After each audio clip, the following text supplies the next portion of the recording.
आज आपण पाहिलं तर दर मिनिटाला महिलांविरोधात 2 गुन्हे दाखल होत आहेत आणि अशा वेळी रुपाली चाकणकर ज्या महिला आयोगाच्या अध्यक्ष आहेत त्यांचे आपल्याला संबंध दिसतात क्रिमिनल अशोक खरात यांच्यासोबत. खरंच या महाराष्ट्रासाठी लाजिरवाणी गोष्ट आहे.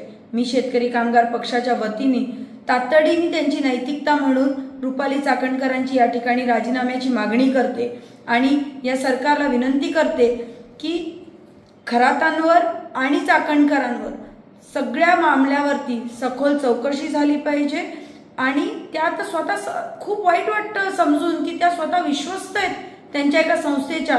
तुम्ही इमॅजिन करा, महिला आयोगासारखी बॉडी जी महिलांच्या सुरक्षिततेसाठी आहे, जी इतकी महत्त्वाचं त्या ठिकाणी त्याचं केंद्रस्थान आहे, अशा वेळी त्यांचे संबंध एका क्रिमिनल बरोबर, एका भोंदूबाबांबरोबर, त्यांच्या संस्थेबरोबर असणं ही खरंच विचार करण्यासारखी गोष्ट आहे. आम्ही शेका पक्षाच्या वतीने तातडीने त्यांच्या राजीनाम्याची मागणी करतो.